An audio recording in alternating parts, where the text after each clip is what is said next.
Most men lose confrontations before they even open their mouths. Not because they lack intelligence, not because they're physically weaker, but because they've been conditioned to react. Instead of respond, you've been there. Someone challenges you at work. Your boss questions your competence in front of the team. Your girlfriend tests your frame with a loaded question. A stranger disrespects you in public, and what happens? Your heart rate spikes. Your jaw tightens. Heat floods your chest. You either explode or you freeze. Either way, you lose. Niccolò Machiavelli understood something about power that most men never learn. The first method for estimating the intelligence of a ruler is to look at the men he has around him. But the second is to observe how he handles confrontation when alone. Today you're going to learn the 6 frameworks that separate reactive boys from unshakable men. These aren't feel-good affirmations. This is tactical psychology, anchored in 500 years of Machiavellian strategy. By the end of this video, confrontation won't trigger you. It will bore you. Let's begin. 1. The silence weapon. Here's what weak men don't understand. Silence is not passive. Silence is a weapon. When someone confronts you aggressively, they're operating from a place of emotional overflow. Their amygdala, the brain's fear center, has hijacked their prefrontal cortex. They need you to react. They need you to fill the void they've created. Why? Because your reaction validates their aggression. It gives them permission to escalate. It confirms they have power over your emotional state. But when you stay silent, you create a psychological vacuum. And nature, especially human nature, abhors a vacuum. The aggressor starts second-guessing. Did I go too far? Why isn't he reacting? What does he know that I don't? Their confidence cracks. Their frame weakens. Imagine this. You're in a meeting. A colleague publicly challenges your project proposal. His tone is condescending. I don't think you've thought this through. This approach is naive. The room goes quiet. Everyone's watching. Weak response. You immediately defend yourself. Actually, if you look at the data, your voice has an edge. You're explaining. You're justifying. You just lost. Strategic response. You hold eye contact for 3 full seconds. You don't blink. You don't smile. You don't frown. You simply exist in the silence. Then calmly. Interesting perspective. Pause. What specifically concerns you? Notice what happened. You didn't defend. You didn't attack. You forced him to fill the silence with specifics. Now he has to justify his vague criticism. The frame just shifted. Silence isn't always the answer. Here's the tactical breakdown. Use silence when the aggressor is emotionally charged. Let them burn out. You're in a public setting. Observers respect composure. The attack is vague or personal. Don't dignify it. Break silence when silence could be interpreted as weakness. By key observers, you have a devastating counterpoint that ends the exchange. The aggressor is using your silence to build a false narrative. The key. You control the timing, not them. Machiavelli wrote about Cesare Borgia's negotiation tactics. When rival lords would threaten him, Borgia would often sit in complete silence for minutes. Not out of fear, out of strategy. The rivals would start talking to fill the void. They'd reveal their true concerns, their weaknesses, their desperation. Borgia would listen, learn, then strike with precision. Never interrupt your enemy when he is making a mistake. That's the silence weapon. Affirmation drop. Comment below. I control the silence. I control the frame. Type this affirmation in the comments right now. Let it anchor in your nervous system. This is your new default response to confrontation. 2. The emotional detachment protocol. Your emotions are not the problem. Your attachment to your emotions is the problem. When someone insults you, criticizes you, or challenges your identity, your brain interprets it as a survival threat. Your amygdala floods your system with cortisol and adrenaline. This is the amygdala hijack. Here's the trap. You think you need to suppress these emotions? You don't. Suppression creates pressure. Detachment creates power. Emotional detachment doesn't mean you don't feel anger or frustration. It means you observe those emotions like a scientist observing data. Interesting. I'm feeling anger right now. My chest is tight. My jaw is clenched. This person is attempting to destabilize me. The moment you narrate your emotions, you separate your identity from your emotional state. You become the observer, not the victim. You're in a relationship. Your partner says something designed to provoke you. You're just like your father, always running away from real conversations. Weak response. You feel the sting? Your face flushes. That's not fair. I'm nothing like him. You're defending your identity. You're emotionally hijacked. Strategic response. You feel the sting. But instead of reacting, you observe it. She's trying to trigger me by comparing me to my father. That's a tactical move.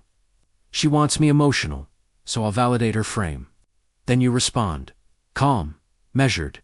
I hear you're frustrated. What conversation are you wanting to have? Notice the shift. You didn't defend. You didn't attack. You acknowledged her emotion without absorbing it. You redirected to the actual issue. Sometimes, strategic emotional display is more powerful than detachment. Use controlled anger when you need to establish a boundary that's been repeatedly violated. The other person mistakes your calm for weakness. You're dealing with someone who only respects dominance displays the key. Your anger is a tool, not a reaction. You choose when to deploy it. You choose when to withdraw it. Machiavelli called this the appearance of passion with the reality of calculation. Machiavelli documented how Lorenzo de Medici would sit through hours of insults from rival families during negotiations. His face would remain neutral, his breathing steady. But when the moment was right, when he had gathered enough intelligence, he would unleash a calculated verbal assault, so precise, so devastating, that rivals would leave the room shaken. Men judge generally more by the eye than by the hand, for everyone can see but few can feel. They saw his calm. They felt his power. Affirmation drop. Comment below. My emotions are data. I am the observer. Drop this in the comments. Feel the shift from reactive to strategic. You're not suppressing, you're mastering. 3. The frame control matrix. Every confrontation is a battle for frame control. Frame equals the lens through which reality is interpreted. When someone confronts you, they're attempting to impose their frame onto the situation. You're wrong. You're incompetent. You're disrespectful. If you accept their frame and defend yourself within it, you've already lost. Because defense validates the premise of the attack.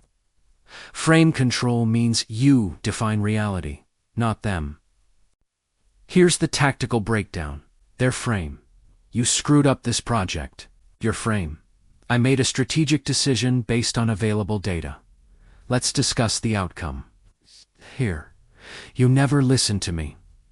Your frame. I hear you're feeling unheard. What specifically needs to change? See the difference? You're not denying their experience. You're reframing the conversation on your terms. You're at a social gathering. Someone tries to diminish you in front of others. Oh, you're still doing that YouTube thing? When are you getting a real job? Weak response.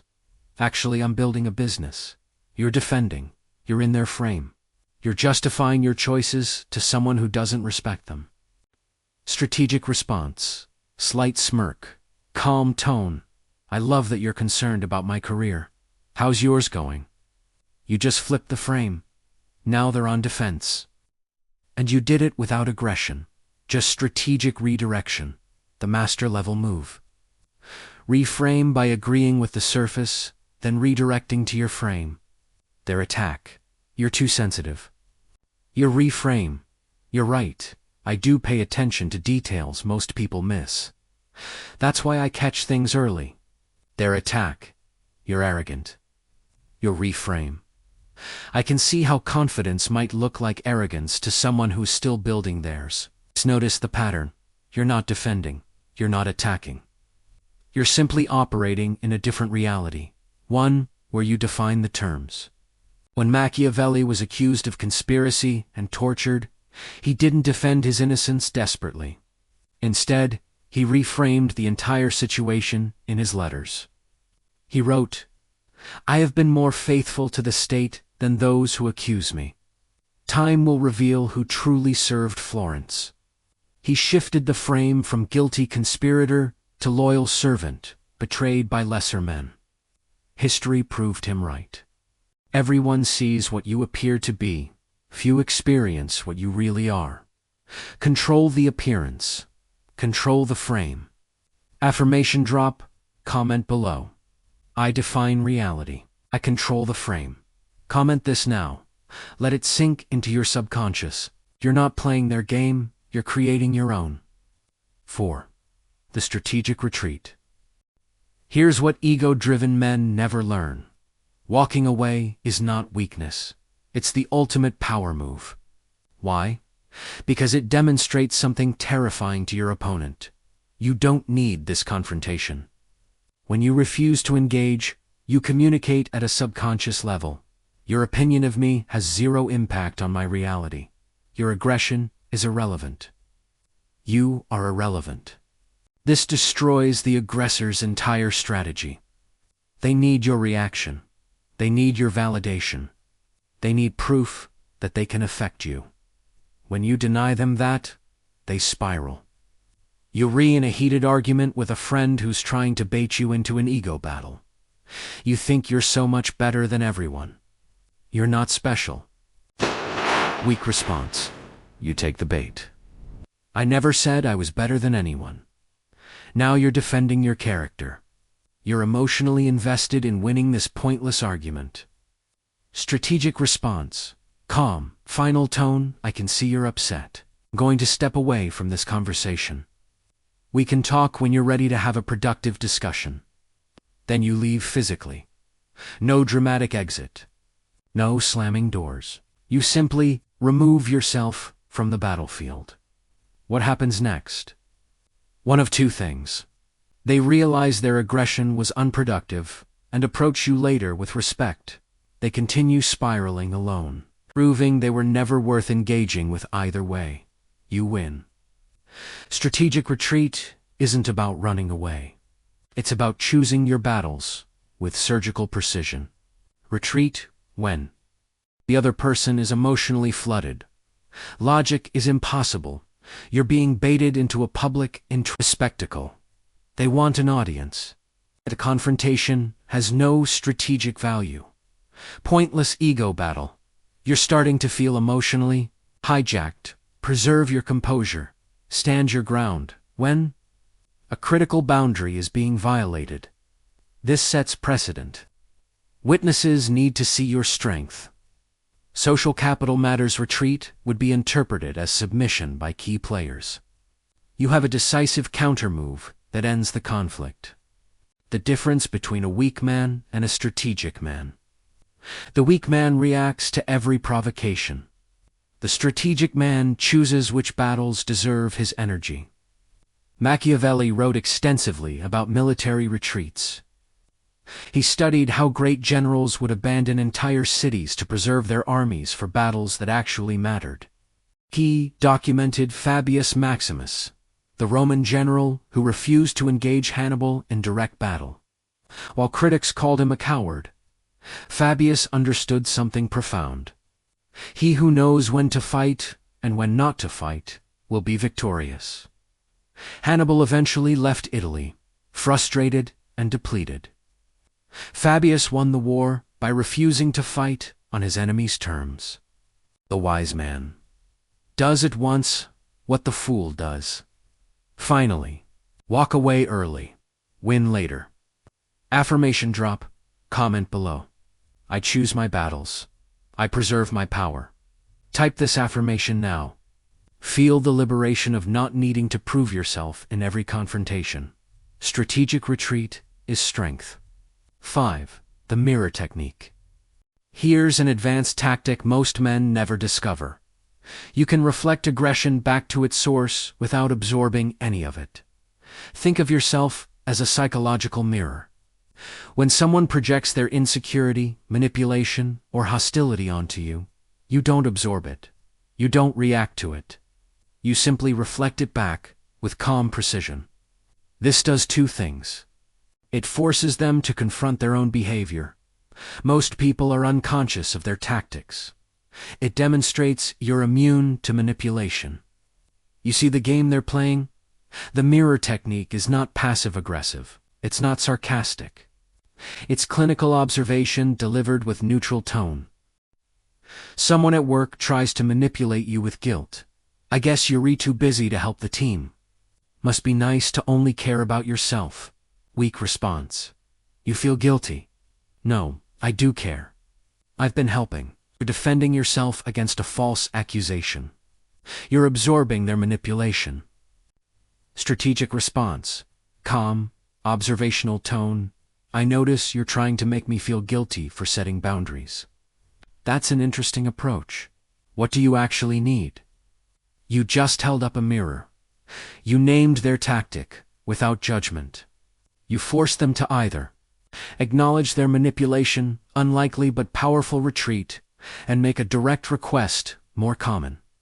Double down and expose themselves further. They lose credibility. All three outcomes favor you.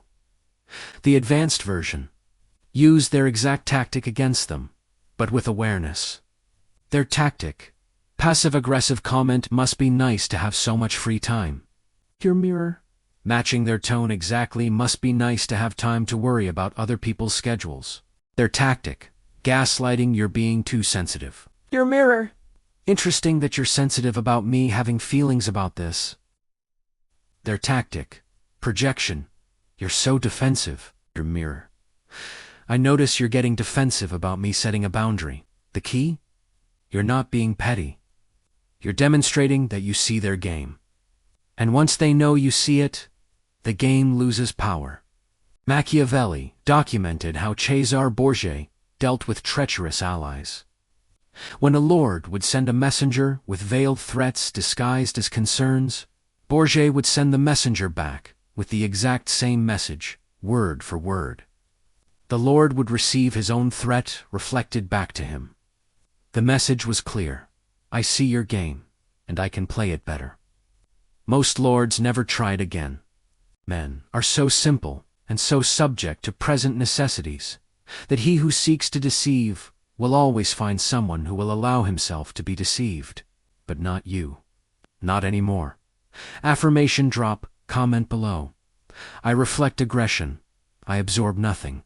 Drop this in the comments. Feel the power of being psychologically untouchable. You're a mirror, not a sponge. 6. The long game mindset. This is where boys and men separate permanently. Boys need to win every confrontation immediately. They need the last word. They need to prove they're right. They need validation in the moment. Men play the long game. They understand that true victory isn't measured in moments. It's measured in months, years, decades. When someone disrespects you publicly, your ego screams for immediate retaliation. But your strategic mind asks a different question. What does winning actually look like here? Sometimes winning means letting them think they won today. So you can dismantle them strategically tomorrow, absorbing a small loss now. To avoid a catastrophic loss later, saying nothing today. So your actions speak louder next month. The long game mindset requires something most men lack: delayed gratification of the ego. You're at a family gathering. A relative publicly mocks your career choices in front of everyone. Still chasing that dream? When are you going to grow up and get a stable job? The room laughs. Your face burns. Weak response. you explode. At least I'm not stuck in a dead-end job like you. You won the moment. You lost the long game. Now you're the angry, defensive one at every future gathering. Strategic response. You smile slightly. Time will tell. Then you change the subject. Fast forward 18 months. Your dream is generating 6 figures. You show up to the next gathering, driving a car that costs more than their annual salary. You don't mention it. You don't gloat. You simply exist as living proof that you were right. That relative will never mock you again. And you didn't have to say a word. The long game doesn't mean you never respond. It means you respond when response has maximum impact. Immediate response, satisfeasible, often backfires. Delayed response demonstrates control, multiplies impact. Example: timing strategies. 24-hour delay. For workplace conflicts, shows you're thoughtful, not reactive. 1-week delay. For relationship issues, emotions settle, clarity emerges. 1-month delay. For social disrespect, your success becomes the response. 1-year delay. For career doubters, your results speak louder than words. The question isn't, should I respond? It's, when does my response have maximum strategic value? Machiavelli wrote about how Lorenzo de' Medici was publicly humiliated by the Pazzi family in a failed assassination attempt. They killed his brother. They tried to kill him. They turned Florence against him temporarily. Lorenzo didn't immediately retaliate with violence. He played the long game. He spent months rebuilding alliances, gathering intelligence, positioning pieces. Then, when the moment was perfect, he systematically dismantled the entire Pazzi family, legally, politically, financially. The Pazzi name was erased from Florence. Lorenzo's name became legend. Whoever believes that great advancement and new benefits make men forget old injuries is mistaken. Lorenzo didn't forget. He just waited for the perfect moment to remind them. Affirmation drop. Comment below. I play the long game. Time is my weapon. Comment this now. Feel the shift from reactive boy to strategic man. You're not fighting battles. You're winning wars. So, let's be clear about what just happened here. You didn't just watch a video. You didn't just learn some tactics. You became a different man. The version of you that clicked on this video, he doesn't exist anymore. That man reacted to confrontation. That man let other people's aggression dictate his emotional state. That man needed to win every battle immediately. That man is dead. The man listening to these words right now, he's operating from a completely different framework. You now understand, silence is a weapon, not a weakness. Emotions are data, not. Your identity frame control determines who wins before words are spoken. Strategic retreat preserves power for battles that matter. The mirror technique makes you immune to manipulation. The long game separates temporary victories from permanent dominance. Machiavelli spent his life studying power. He watched empires rise and fall. He saw strong men crumble and weak men ascend. And he discovered one universal truth. It is better to be feared than loved, if you cannot be both. But it is most dangerous to be neither feared nor respected. You're no longer seeking love from people who confront you. You're no longer seeking their approval. You're commanding their respect through unshakable composure. The next time someone tries to rattle you at work, in relationships, in public, you won't feel that old panic. You won't feel that desperate need to defend yourself. You'll feel ... nothing. Or more accurately, you'll feel curiosity. Interesting. They're trying to destabilize me. Which framework applies here? And then you'll execute. Calmly, strategically, decisively. That's not confidence. That's mastery. Final affirmation. Comment below. I am unshaken. I am strategic. I am Machiavellian. Type this in the comments right now. This is your declaration. This is your new identity. And here's your challenge. The next confrontation you face, whether it's today, tomorrow, or next week, I want you to come back to this video and comment which framework you used and what happened. Did you deploy the silence weapon? Did you use strategic retreat? Did you mirror their aggression back at them? Tell me in the comments, because this isn't theory. This is your new operating system. If this video shifted something in you, subscribe to Phantom Thoughts. This channel exists for men who think deeply and refuse surface-level advice. Next video, we're going deeper into Machiavellian psychology. Specifically, how to make people respect you without saying a word. You're not the same man who started this video. Now go prove it.